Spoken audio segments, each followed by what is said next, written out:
Sí, la verdad es que como artista uno tiene que, yo le digo a los estudiantes que siempre he tenido, diversifíquense, aprendan a hacer muchas cosas dentro de las artes para que puedan sobrevivir, porque no siempre se puede vivir solo de la galería, sobre todo hoy en día que se quedan con tanto por ciento, o sea, es un poco difícil.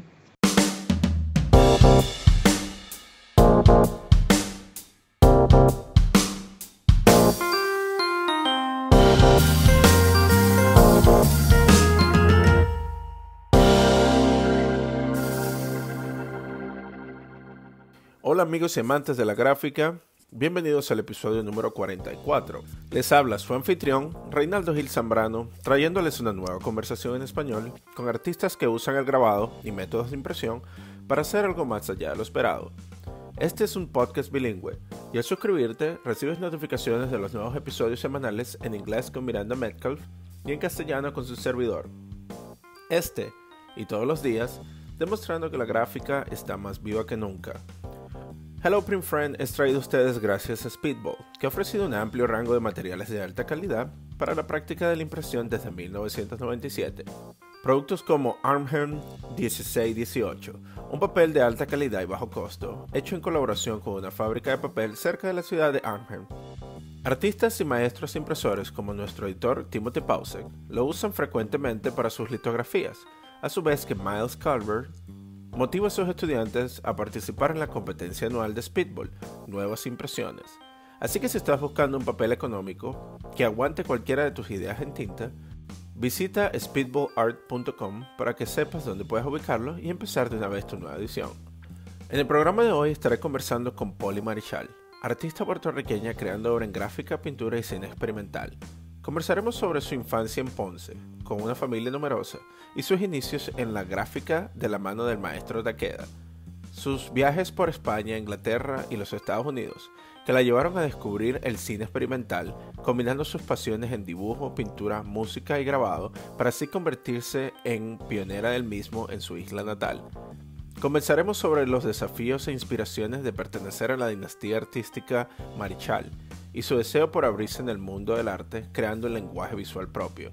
Así que, sin más preámbulos, acompáñenme a la Isla del Encanto para una cálida conversación con Polly Marichal.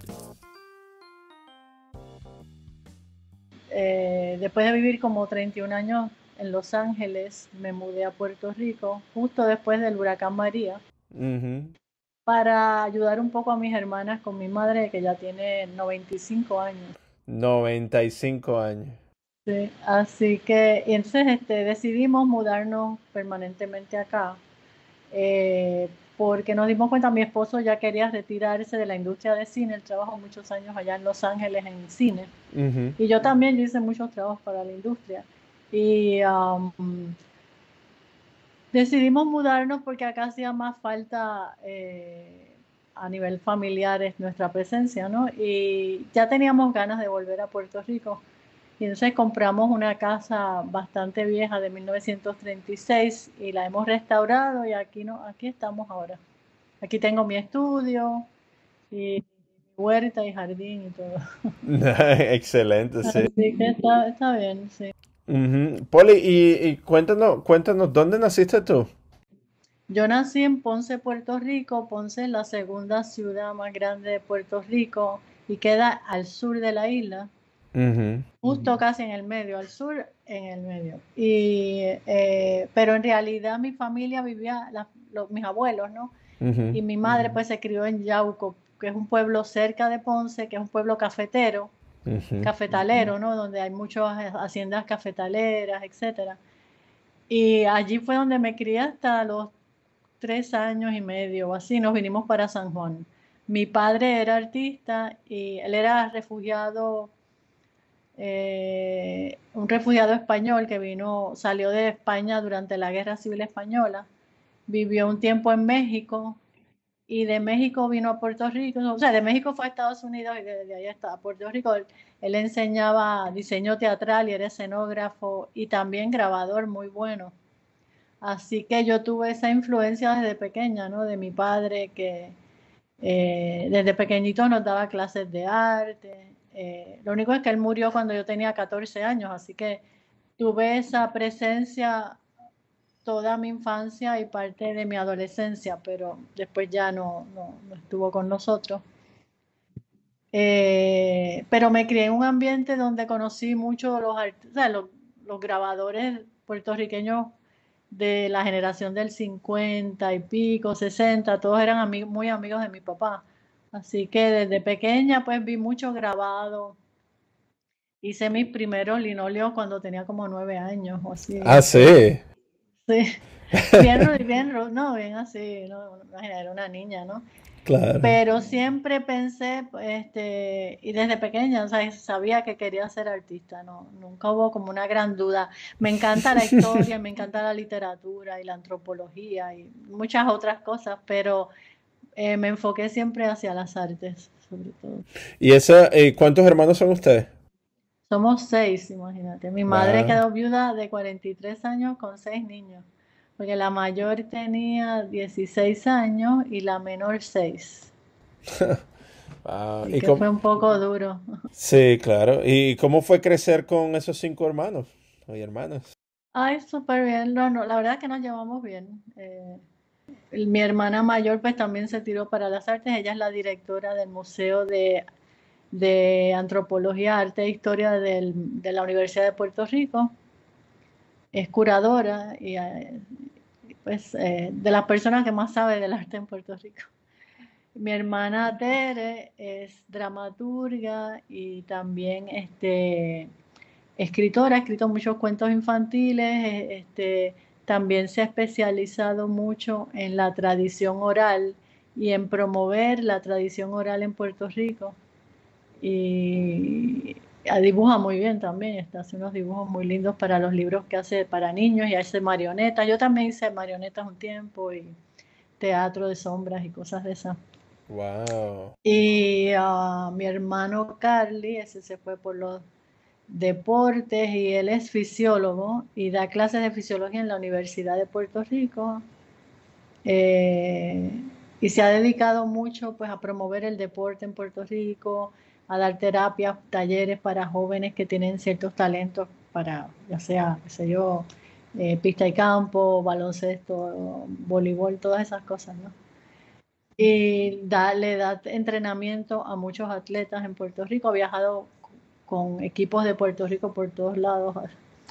Y a ver, mi hermana Pilar también le dio por la cuestión de educación física y ha sido maestra de educación física en un colegio y también jugó baloncesto por varios años. Es muy buena atleta y también tiene un talento para el dibujo tremendo, pero no le dio por ahí.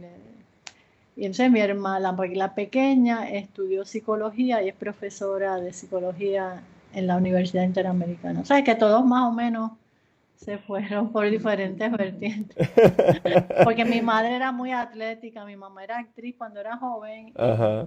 estudió literatura y fue profesora de estudios hispánicos en la universidad, pero de joven era muy atlética, jugaba de todo, baloncesto, voleibol, pelota. Y mis hermanos todos heredaron así una cierta... Yo soy un desastre, el deporte eso no es lo mío, Claro. Bueno, pero lo tuyo es pero la parte de imagen, de creación de imagen, de sí, sí, creación de claro, historias, claro. ¿no? Ujú, Y de ujú, narrativa. definitivamente. No, Desde entonces, bien pequeña, o sea, sí, bueno, tú dijiste que a los 9 años hiciste tu primer linoleo, ¿no? ajá, sí, sí. ¿Y cómo fue eso? ¿Tu papá tenía un taller? Mi El padre artista tenía Carlos un Marichal. pequeño taller en la casa, pero daba clases de grabado en la universidad. Él fue el primero que, bueno, trajo el grabado de pie a Puerto Rico, el grabado de voz, ¿no? Xilografía. También daba grabado en metal, agua fuerte y agua tinta, etcétera, en la universidad. Pero yo de pequeña, pues él nos daba cantitos de linóleo para que aprendiéramos a hacer nuestros pequeños grabados y yo fui la que más así como que me esmeré, ¿no? En hacer cosas y después me pusieron con una artista muy reconocida en Puerto Rico, Mirna Báez, que de joven tuvo un taller y daba clases para niños. Y yo la volvía loca, pero aprendí mucho con... Yo siempre era una nena medio bastante hiperactiva, ¿no?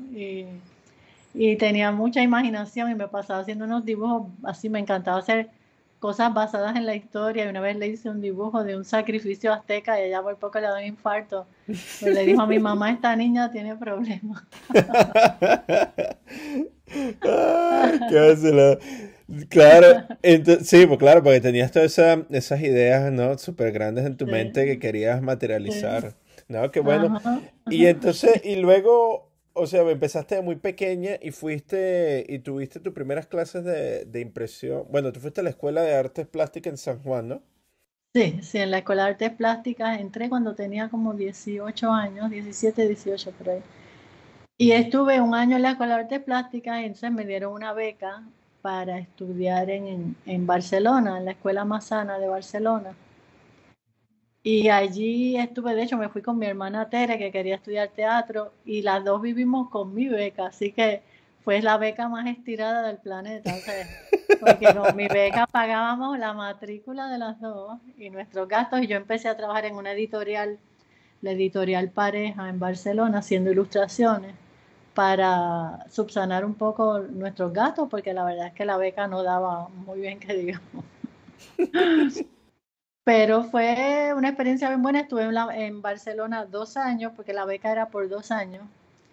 Y después volví a Puerto Rico, terminé en la Escuela de Artes Plásticas, estudié con José Alicea, que es un grabador excelente, con Antonio Martorell, estudié serigrafía y estudié con unos maestros buenísimos, Susana Espinosa, que hacía litografía, eh, que tuve muy buenas influencias, ¿no? Y unos maestros muy exigentes, que eso es bueno. Entonces, o sea, ese es un mensaje para todos nuestros oyentes que son profesores o que son instructores, que hay que ser exigentes. Eso es bueno. Sí, en la Escuela de Artes Plásticas todavía es una escuela muy buena y los maestros exigen mucho, ¿no? Tienes que sudar sangre, como quien dice. O sea, prácticamente vivíamos allí, ¿no? Y eso que yo trabajaba y estudiaba porque mi madre, pues en realidad, con el salario que ella recibía de la universidad, que pagan unos salarios miserables, pues no le daba para tanto. Así que todos nosotros empezamos a trabajar. Yo empecé a los 15 años ya a trabajar part-time, casi todo. Y mis estudios de bachillerato en la Escuela de Artes Plásticas, pues conseguí trabajo en un estudio de dibujo animado, porque yo cuando estudié en Barcelona me pasaba en la Cinemateca Nacional viendo muestras de cine y vi una muestra de cine europeo experimental y me volví loca, dije, wow, yo quiero aprender a hacer eso. Y cuando volví a Puerto Rico conocí a este animador, José Luis Díaz de Villegas, que tenía un estudio pequeño de dibujo animado para comerciales sobre todo. Pero él me dijo, si quieres aprender, yo te puedo enseñar, porque en esa época en Puerto Rico nadie enseñaba animación. Así que yo empecé de asistente en el estudio y acabé haciendo animaciones para cosas más bien comerciales, pero siempre con las miras de aprender la técnica para hacer mis propias cosas. Y en el interín pues estaba en la Escuela de Artes Plásticas y hacía mucho pues grabado, estuve en varias exhibiciones y a la larga pues quería hacer animación, ¿no? Así que tuve la suerte de que me dieron un grant para hacer una película animada para niños, que la hice toda con dibujos en papel, pintados con lápices Prismacolor y después recortados con tijeritas, que fue un trabajo descomunal. Estuve 3 años haciendo eso. Wow, 3 años. 3 años porque era demasiado trabajo. Prácticamente lo hacía yo todo. Mis hermanos todos acabaron recortando figuritas y puse a trabajar a toda la familia. Pero aprendí mucho, ¿no? Fue una experiencia interesante. Y por ahí empecé a hacer películas, decidí estudiar cine y me fui a Boston. Me sometí una, o sea, propuesta a la escuela Mass College of Art, que tenía un departamento de cine experimental. Y eso fue ya acabé el bachillerato, estuve un año viajando.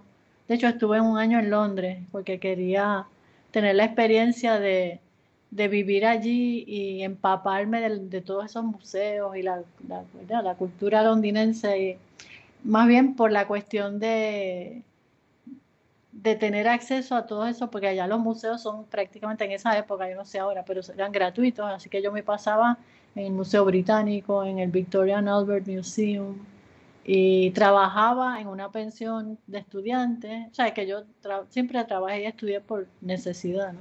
Ujú. Pero me daba para pagarme mis gastos y todo. Y la experiencia de Londres fue chula porque fue como una especie de aparte entre acabar el bachillerato y empezar la maestría en Boston. Y entonces en Boston pues me fui también, conseguí varios trabajos, trabajaba en un restaurante de cajera, trabajaba en la biblioteca de la escuela y trabajaba dando unas clases a los undergraduates de animación. Y entonces ahí empecé a hacer mis películas experimentales y también haciendo algo de grabado, hice serigrafía en Boston. Eh, pero por un tiempo me empapé de la cuestión del cine, las posibilidades de hacer cosas, de expresarme cinemáticamente, ¿no? Y entonces hice varias películas experimentales que fueron a muchos festivales y qué sé yo, y yo fui la primera así en Puerto Rico que hizo así cine experimental así radical, ¿no? Así bien, bien loco. Una de las como pioneritas, ¿no? Y entonces, hice una instalación bastante grande que me dieron dinero de Mass Council for the Arts para hacer un proyecto que era multimedia porque tenía pintura, película experimental y película documental todo incorporado. Y era una especie de instalación portátil que la llevé por toda Nueva Inglaterra en 2 vans con todo el equipo porque el telón medía, ¿cuánto era que medía? Era como, como una pantalla de CinemaScope enorme, Ujú. pintado con la isla de Puerto Rico. La película se llamaba Dilema 1 Burundanga Boricua y era una especie de retrato esquizofrénico de Puerto Rico que bregaba mucho con la situación colonial y la historia de nuestra pequeña patria oprimida. Ujú. Y entonces incorporaba mucha animación y película pintada. Yo pintaba la película a mano, la rayaba, la escribía, unas cosas bastante locas.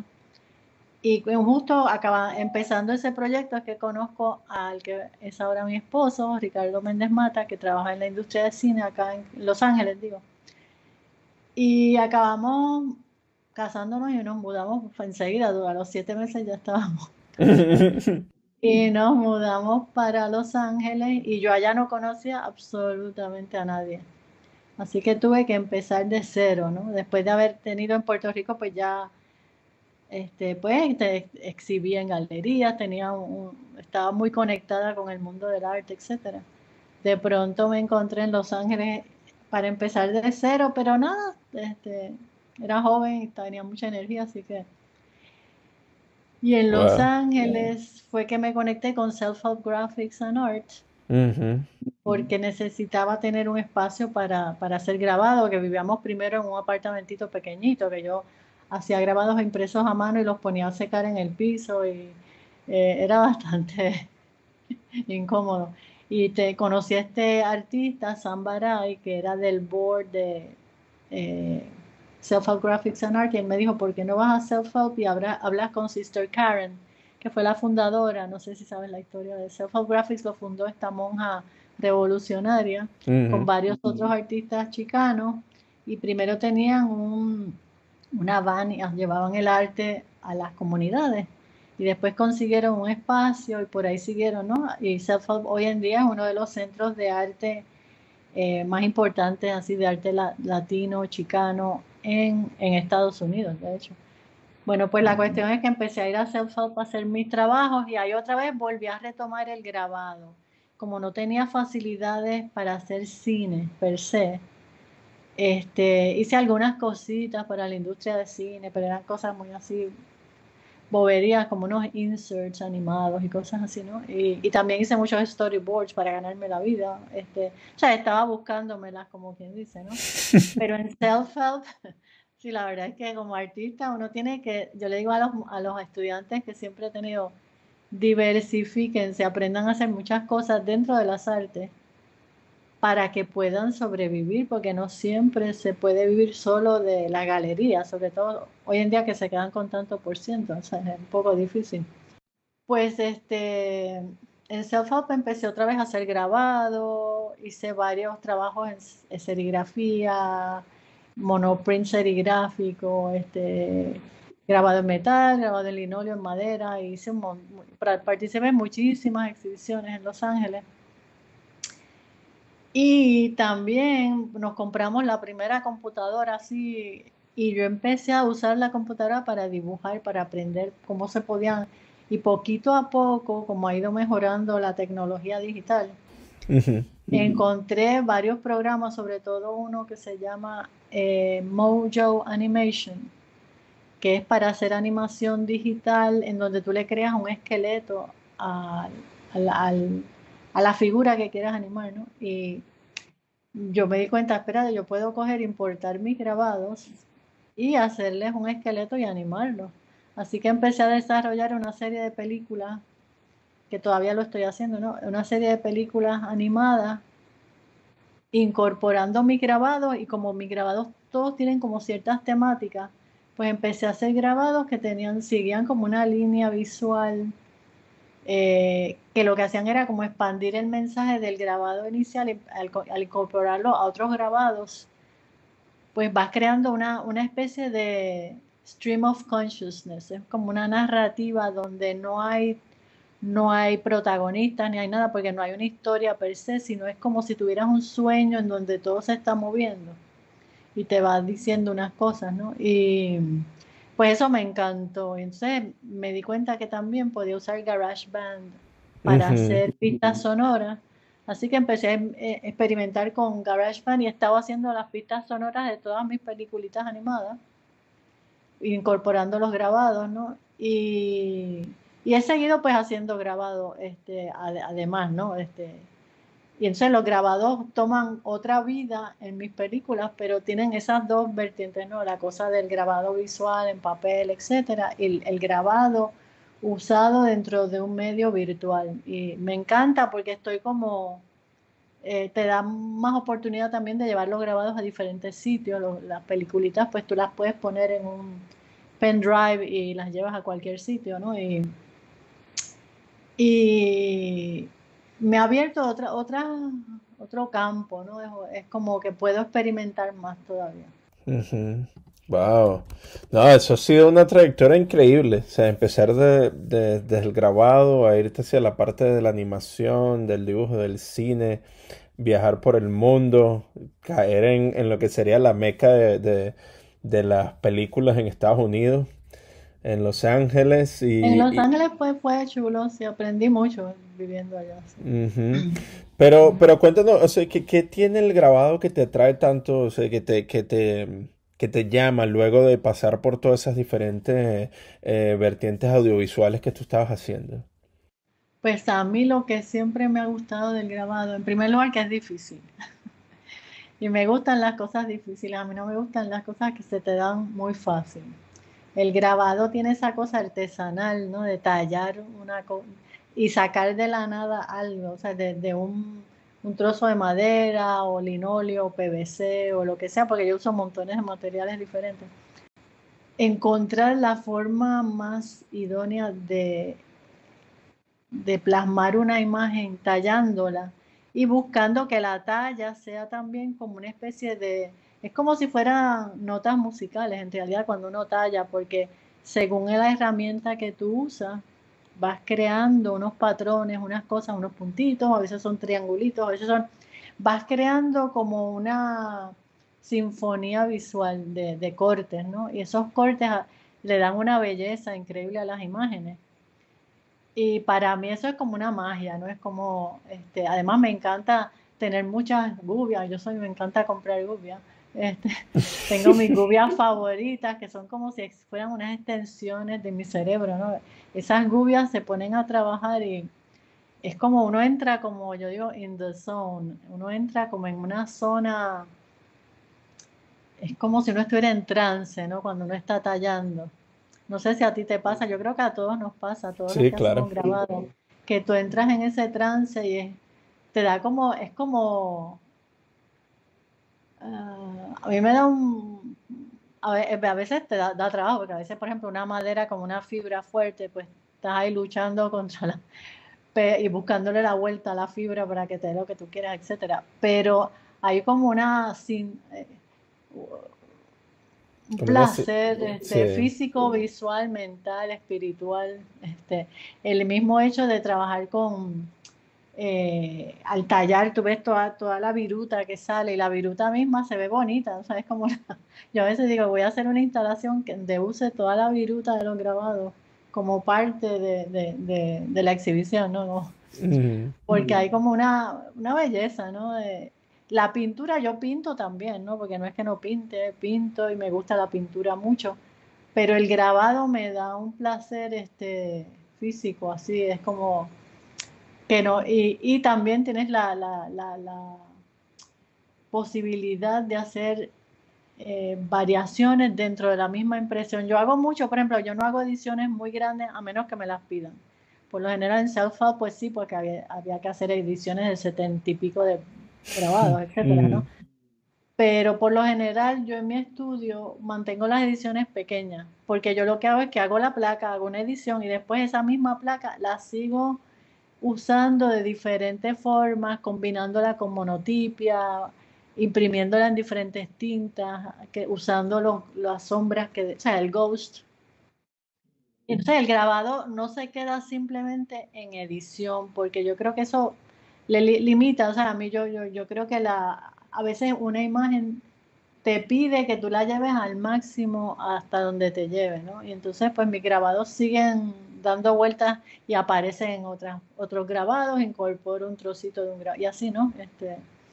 Y eso me gusta también. Eh, No, bueno, sí, parece que la parte de la experimentación es muy, muy cercana a lo que es tu proceso visual y de producción. Ujú. No, pero cuéntanos un poco, me da curiosidad eso que estabas comentando sobre lo que era el video experimental.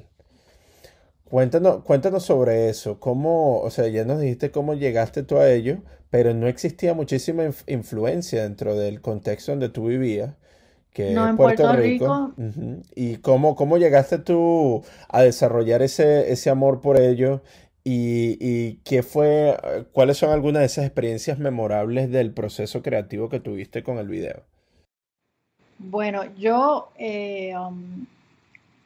la primera película que hice, así experimental, fue porque mi madre escribía narraciones para, ¿cómo es documentales? Y escribió era un documental sobre el pintor Campeche, que fue el primer pintor puertorriqueño.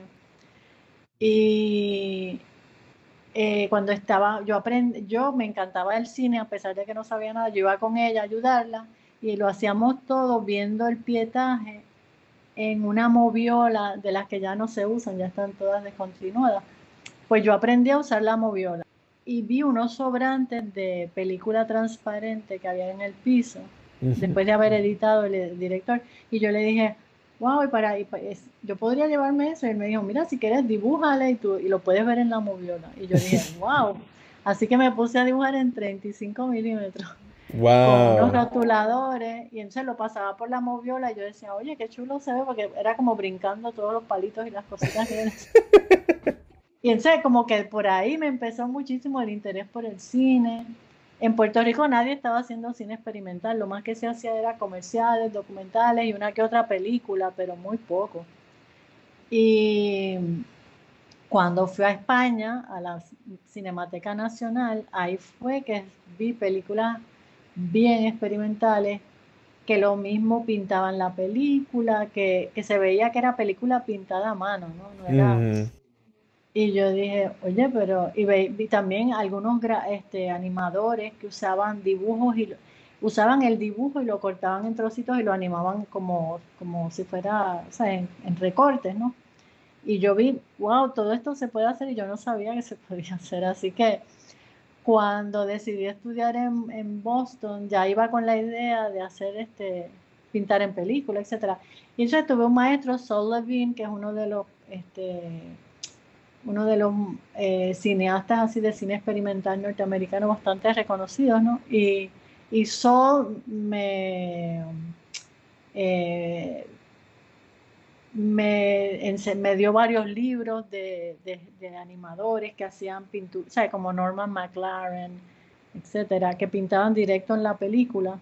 que eran animadores, porque Norman McLaren trabajó con el National Film Board de Canadá haciendo animación, pintando en película en 35, pero él tenía un sistema de registro fabuloso, que él metía el rollo de película y todo quedaba en registro, él iba cuadro a cuadro haciendo la imagen y había un pequeño proyector debajo que proyectaba lo que él había dibujado en la imagen anterior. Así que el registro le quedaba súper bien. Yo no tenía esa facilidad y lo estaba haciendo en Super 8, que era el formato que yo podía pagar, porque 35 sale carísimo y 16 también.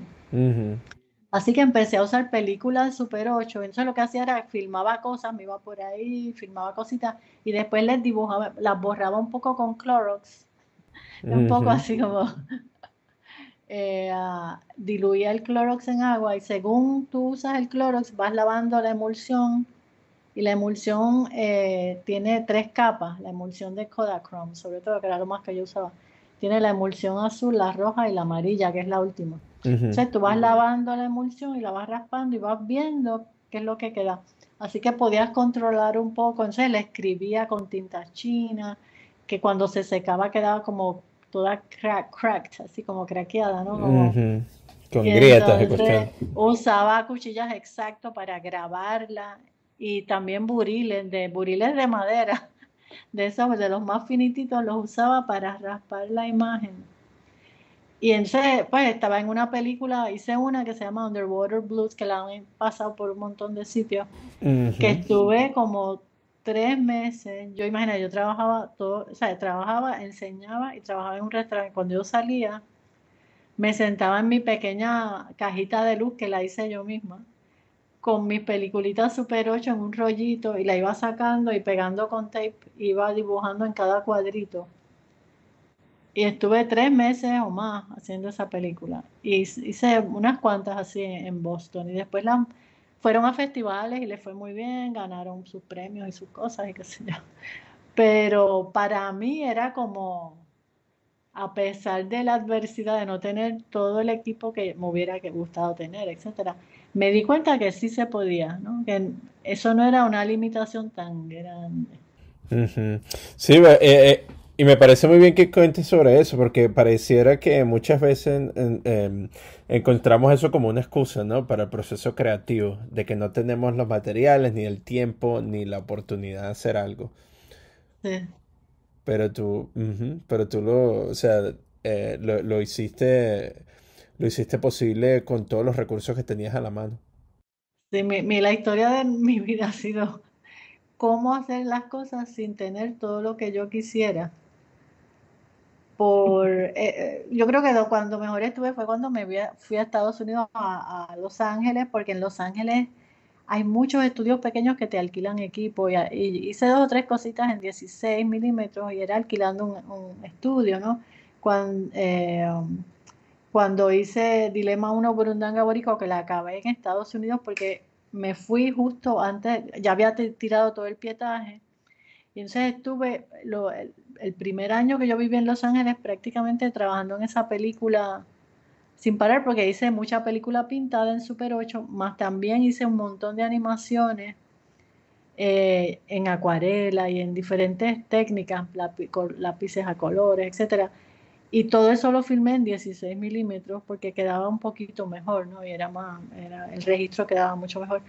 Y alquilé un sitio en Los Ángeles. O sea, que estar en Los Ángeles, pues me ayudó mucho por el acceso, igual que los talleres de grabado, o sea, tener acceso a Self-Help Graphics, que tenía una prensa enorme. Para mí fue así que se me abrió un mundo, ¿sabes? No, Y ahora, pues, sí, tengo mi estudio acá, ¿no? no, entonces cuéntanos sobre eso, o sea, estar en diferentes lugares, estuviste en Londres, estuviste en Boston, estuviste en Los Sí, Ángeles, como que poco a poco esa fue como que tu escuela, ¿no? Todo el ambiente que sí, estaba y las personas que pudiste conocer y esa sí, necesidad que tú tenías de crear. ¿Cómo ha sido esa sí. adaptación hacia tu estudio donde te encuentras ahora? ¿El estudio es parte de tu hogar o es una... Queda en una de las habitaciones de la casa. Esta es una casa vieja, que las habitaciones son bastante grandes. Y este cuarto era un cuarto que la gente que vivía antes aquí estaban las 2 niñas y le habían dividido el cuarto como por una media pared para que tuvieran las 2 camas, etcétera. Y el cuarto es bastante grande. Y pues ya tengo mi prensa, tengo una proof press que compré en España, ¿no? Que me la mandaron por correo, o sea, a una casa que hace tórculos que se llama Arteína, no sé si la conoce. No, no lo había escuchado. Buenísimos, hacen unos tórculos bellísimos. Y la prensa que tengo, que es de mesa, ¿no? Es lo suficientemente grande para muchas de las cosas que quiero hacer, y si necesito una más grande, aquí en Puerto Rico hay montones de talleres, ¿no? Que yo conozco a prácticamente todos los grabadores en la isla. Si necesito pues acceso, puedo alquilar un tiempo en alguno de los talleres, ¿no? Ujú. Pero la prensa que tengo pues es lo suficientemente grande y me da una impresión bellísima porque está tan bien calibrada, o sea, está súper bien hecha. Y me costó mucho menos que lo que me hubiera gustado, me hubiera costado comprar una en Estados Unidos. Sí, una Takach o algo así. ¿Cómo se llama otra vez la Se marca llama de la Arteína. Arteína? Ajá. Es en Barcelona, a las afueras de Barcelona, en un pueblito, y ellos tienen la fábrica, hacen tórculos a la medida, hacen las prensas estas que son lo que se llama un proofing press, ¿no? Que son de mesa y tienen dos, de hecho tienen tres. Tienen una que es la top of the line de ellos, así, la más cara, ¿no?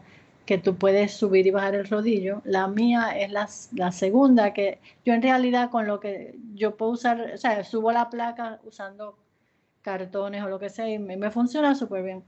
Y entonces tienen una pequeña que es como para llevarla a dar talleres así rodantes, etcétera. Ujú. Pero tienen unos tórculos bellísimos y hacen también herramientas, hacen rulinas, hacen agujas para agua fuerte, hacen gubias, hacen montones de cosas. Una gente hace, y todo lo hacen con una factura tan hermosa. La verdad es que da gusto.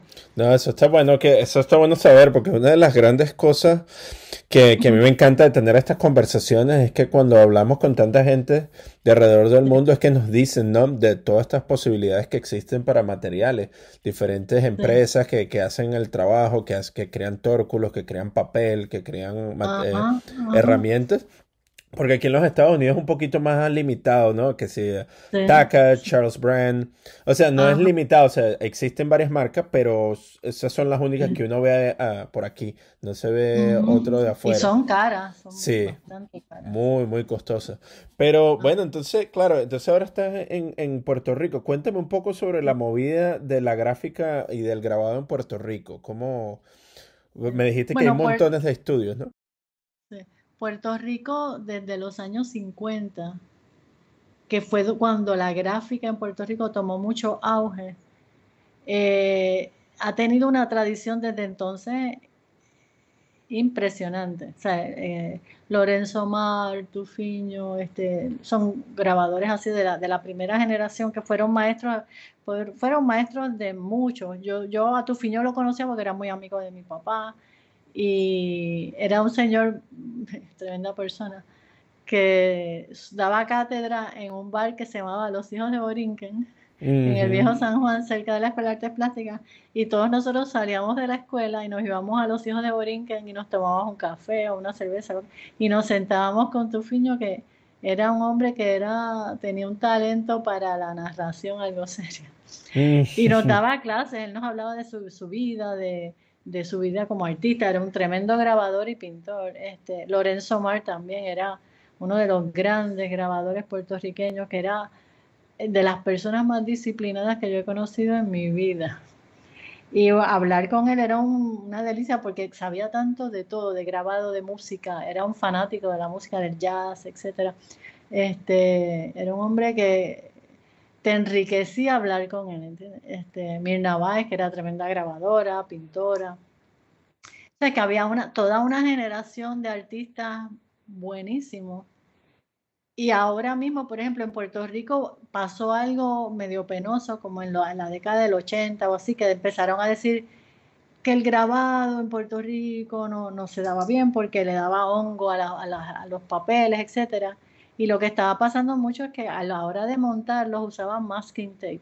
Y el masking tape con el calor del trópico sangra y mancha los grabados. Entonces mucha gente se quejaba de que sus grabados se habían manchado, etcétera. La cuestión es que también hubo pues toda la vertiente esta nueva del arte, de que el arte conceptual, etcétera, empezaron a decir que el grabado era una cosa anquilosada, que estaba pasada de moda y bla, bla, bla. Pero se equivocaron porque el grabado hoy en día ha tomado un auge en Puerto Rico enorme. Hay muchos grupos pequeños, colectivas de todo, porque cuando tú tienes un medio que es tan hermoso y que tiene tantas posibilidades visuales, gráficas, plásticas, ¿sabes?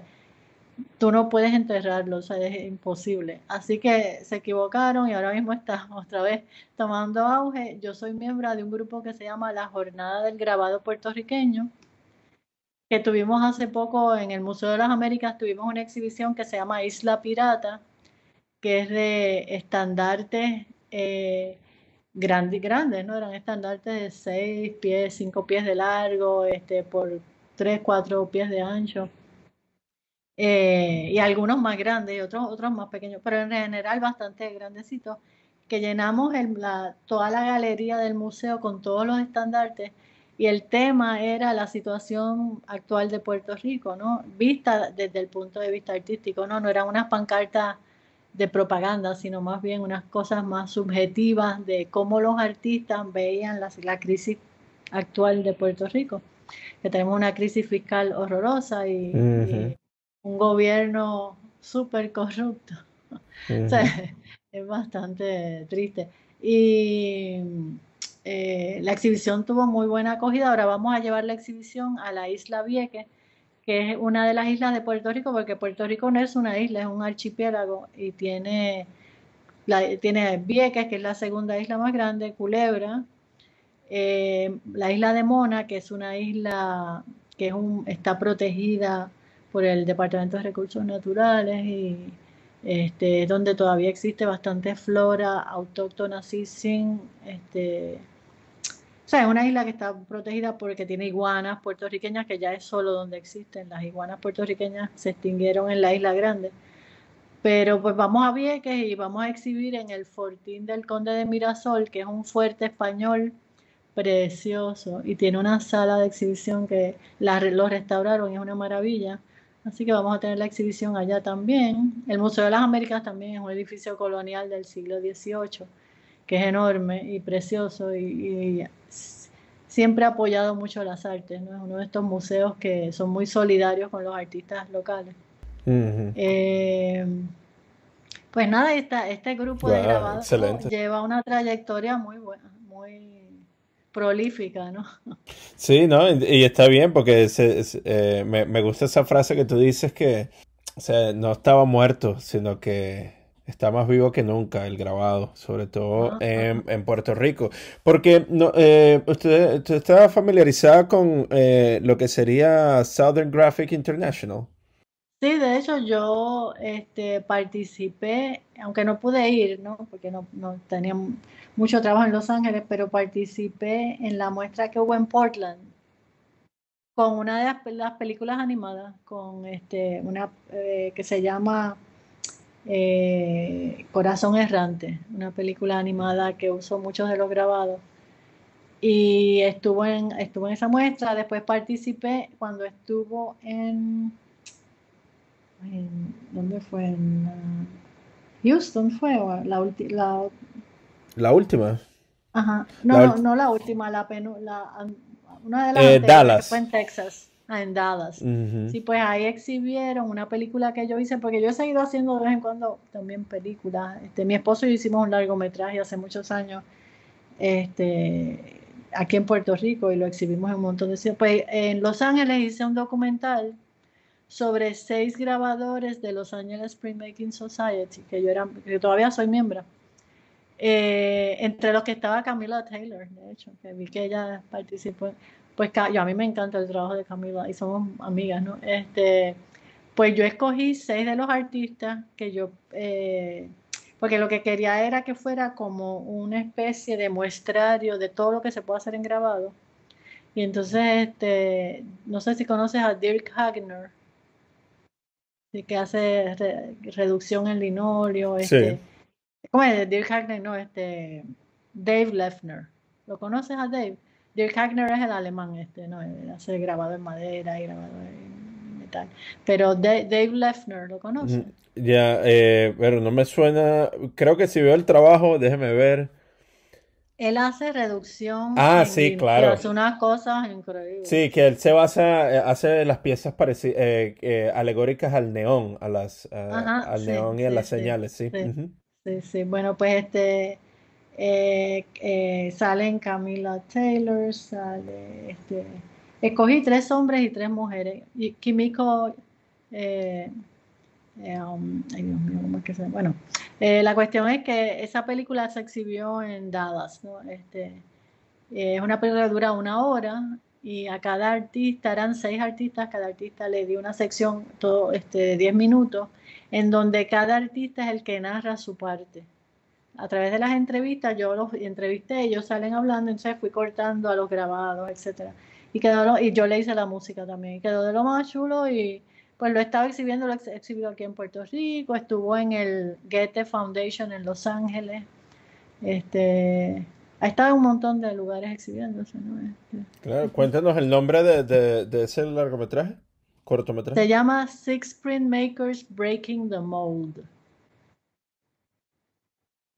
Si quieres te mando por Dropbox, Ah, no, sería excelente, sí, me que encantaría lo poder ver vean. todas Sí, estas piezas, sí, por supuesto. No, pues, eso está increíble, sí, porque estoy familiarizado con el trabajo de Dave, estoy familiarizado con el trabajo de Camila. ajá, Y no, es increíble cómo tú estás trayendo tu pasión por el video y tratando de también celebrar esa parte de la experimentación con respecto a lo que es el sí, grabado contemporáneo. Ujú. sí. No, Sí, lo he excelente. seguido haciendo aquí por ejemplo, tuvimos una exhibición en el Museo Biblioteca La Casa del Libro, que queda en el Viejo San Juan también, que es otro edificio precioso del siglo XVIII. Y la exhibición era sobre la figura de Marcel Duchamp y su influencia en el arte, ¿verdad? Y como Marcel Duchamp decía que el arte visual eh, o sea, era arte, que él no hacía arte de la retina, ¿no? Retinal art, o qué sé yo. Yo hice un grabado que se llama Grabado en la retina. Y entonces hice el grabado, hice una animación inspirada en las cosas que él decía, ¿no? Porque Duchamp ha sido, pues, ha tenido un gran impacto en el arte contemporáneo, ¿no? Y fue así como súper revolucionario en su época. Fue como una bomba atómica en el mundo del arte hasta cierto punto, ¿verdad? Porque lo cambió todo, ¿no? Cambió muchas cosas de nuestra percepción del arte. Y yo en el grabado pongo la bomba atómica y Duchamp saliendo de un sombrero de copa que está sobre un tablero de ajedrez, como que él jugaba mucho. Y entonces hice una animación que hace alusión a todo eso, ¿no? Pues esa exhibición la hicimos allí, éramos grabadores de México y de Puerto Rico. Y yo he seguido pues haciendo eso, hago el grabado y entonces hago unas animaciones, ¿no? Que sigo sacándole filo a esas ideas, ¿no? De combinar las dos cosas. Ujú.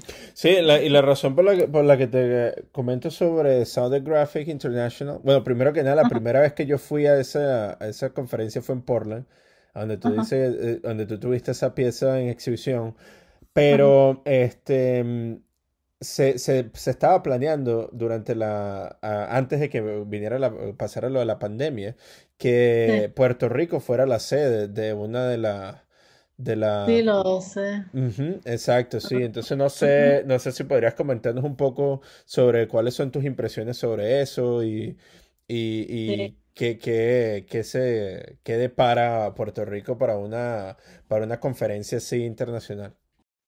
Pues yo estuve algo envuelta en la organización cuando se iba a hacer aquí en Puerto Rico, porque la que estaba coordinando la exhibición, o sea, la conferencia en Puerto Rico era Anna Nicholson, que de hecho es parte de la jornada del grabado también.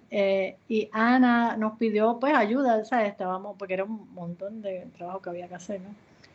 Y de hecho me invitó a hacer un portafolio que se llama 2020, porque era en honor a que se iba a exhibir en Southern Graphics. Fue terrible porque yo estuve en varios proyectos que se iban a exhibir en esa conferencia y se tuvo que cancelar por la pandemia. Fue para todos nosotros en Puerto Rico, la gente estaba preparándose. Mira, la jornada del grabado, la exhibición, esa isla pirata, era para la conferencia de Southern Graphics. Y vamos a marchar, que de hecho lo hicimos a pesar de que no hubo conferencia, lo hicimos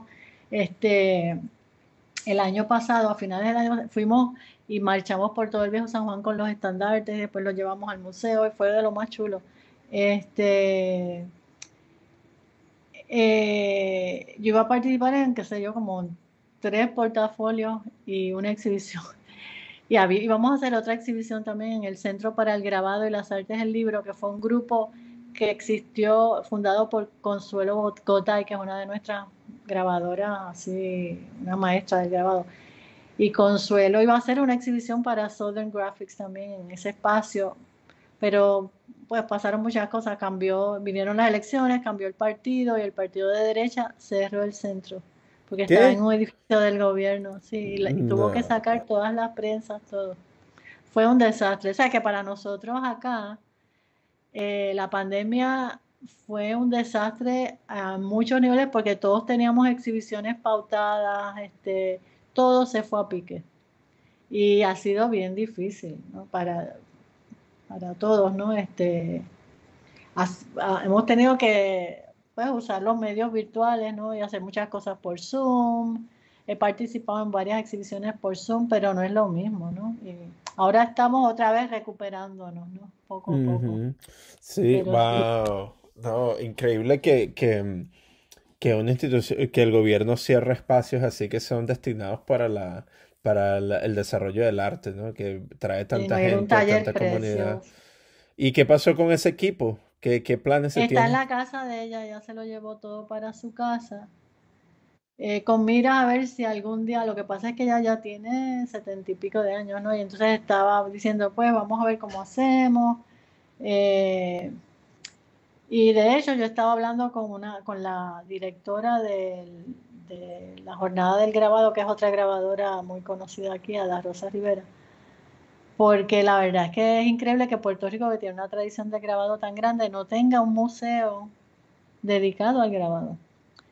Y entonces pues estamos dándole cabeza. Lo que pasa es que está muy difícil porque las ayudas del gobierno se han secado.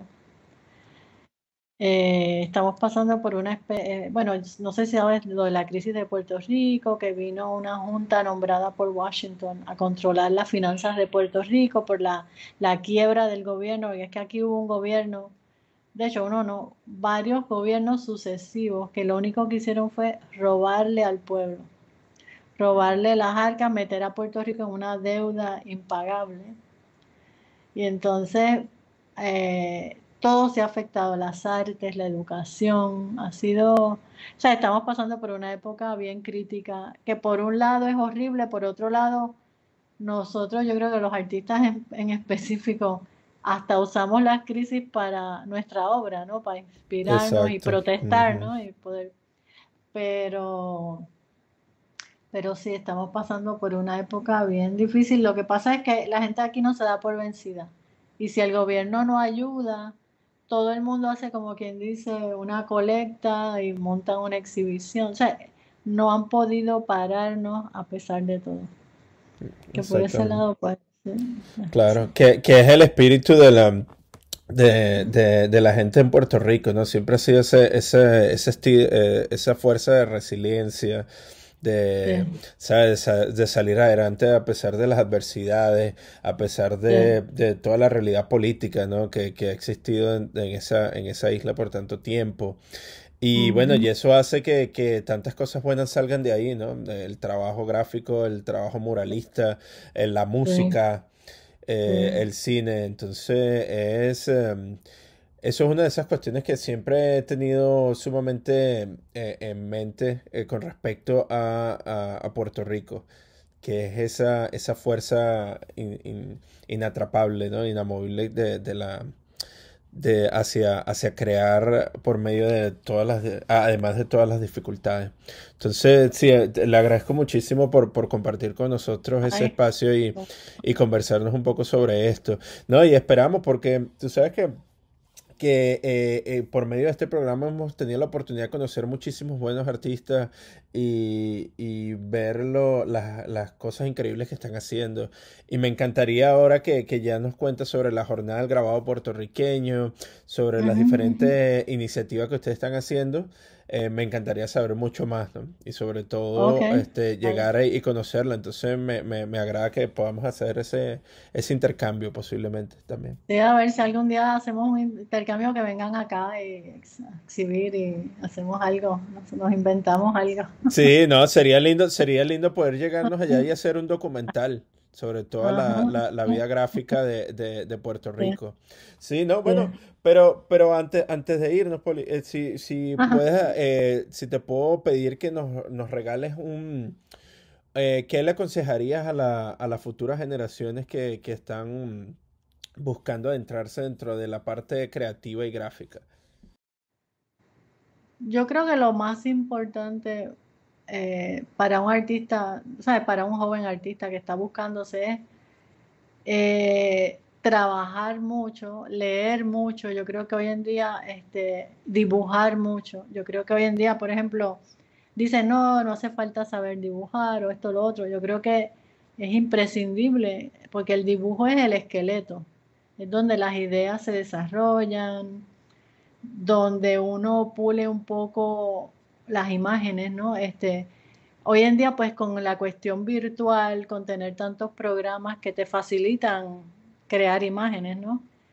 Se está eh, poniendo demasiado énfasis en la máquina y no en la mano que maneja la máquina, ¿no? Y eso es muy importante, no olvidarse de que si hay una crisis mundial y nos quedamos sin electricidad, o sea, cuando vengan los apagones y las cosas, la computadora no va a existir. Yo siempre se lo digo a los muchachos, no se acostumbren tanto a ese telefonito y tomar fotos y basar todo lo que hacen en fotos. Desarrollen la memoria dibujando, porque esa es otra cosa que hace el dibujo, que te sirve para pulir tu imaginación y pulir tu memoria visual. Y entonces ya no dependes tanto de fotos, puedes sacarte una imagen así como dicen, del buche, ¿no? Eh, y también que se diversifiquen, que aprendan, que nunca paren de estudiar. En el arte uno nunca para de estudiar. Yo estoy estudiando todo el tiempo y estudiando programas nuevos, veo algo que vale la pena aprender, una técnica nueva. Pues uno tiene que estar todo el tiempo como una esponjita, ¿no? Y también estar abierto a influencias y abierto a tu entorno, ¿no? Porque el artista no parte de la nada, parte del entorno que les rodea. Y entonces uno tiene que ser como una especie de intérprete de ese entorno. Y uno tiene una cierta responsabilidad visual, ¿no? Que lo que tú hagas tenga un impacto visual, ¿no? Que lleve un mensaje, y no necesariamente es un mensaje literal, sino que logre conmover, que logre crear una reacción en ese espectador, ¿no? Entonces, para que un artista llegue a tener un dominio así, pues tú tienes que estar todo el tiempo trabajando y estudiando. La inspiración, eso de que te viene así, ¿verdad? Por osmosis, eso no es así, ¿no? Es puro trabajo, ¿no? Puro trabajo duro. Y uno nunca aprende lo suficiente. O sea, yo me voy a morir diciendo, no, yo necesito 5 minutitos más para aprender otra cosa. Ah, increíble, muchísimas gracias, Sí. Poli. Bueno, Poli, y otra cuestión, ¿dónde podemos ver tu trabajo? Pues yo tengo un website, es polimarichal.com. Ahí pueden ver algunas cosas. Yo no lo he subido todo porque tengo montones de grabados. he subido algunas cosas. Y estoy puliendo un poco mi website porque lo estoy renovando, así que van a haber cambios. Si lo abren, un día va a tener unas cosas y otro día, o sea, que estoy todavía en proceso pero pasa es que por falta de tiempo, ¿no? Pero pueden ver cosas así, en Instagram hay algunas cosas. Que ha puesto otra gente. Yo en realidad tengo una cuenta, pero no he puesto nada en mi cuenta, pero un montón de gente ha subido imágenes mías. Si hacen un search pueden ver bastante grabado. Sí, No, excelente, excelente. Bueno, no, sería una buena nota para cerrar nuestra conversación de hoy. Pero antes, agradecerte por el tiempo, por compartir tu historia con nosotros, por contagiarnos de esas ganas de seguir creando, porque es increíble todo lo que has hecho. Y bueno, esperamos tener en contacto y tenerte presente para el futuro, para ver si podemos hacer una colaboración. Así que muchísimas gracias. Gracias a ustedes y gracias a ti por esta charla tan interesante y por tan buenas preguntas, que eso a veces es muy importante también.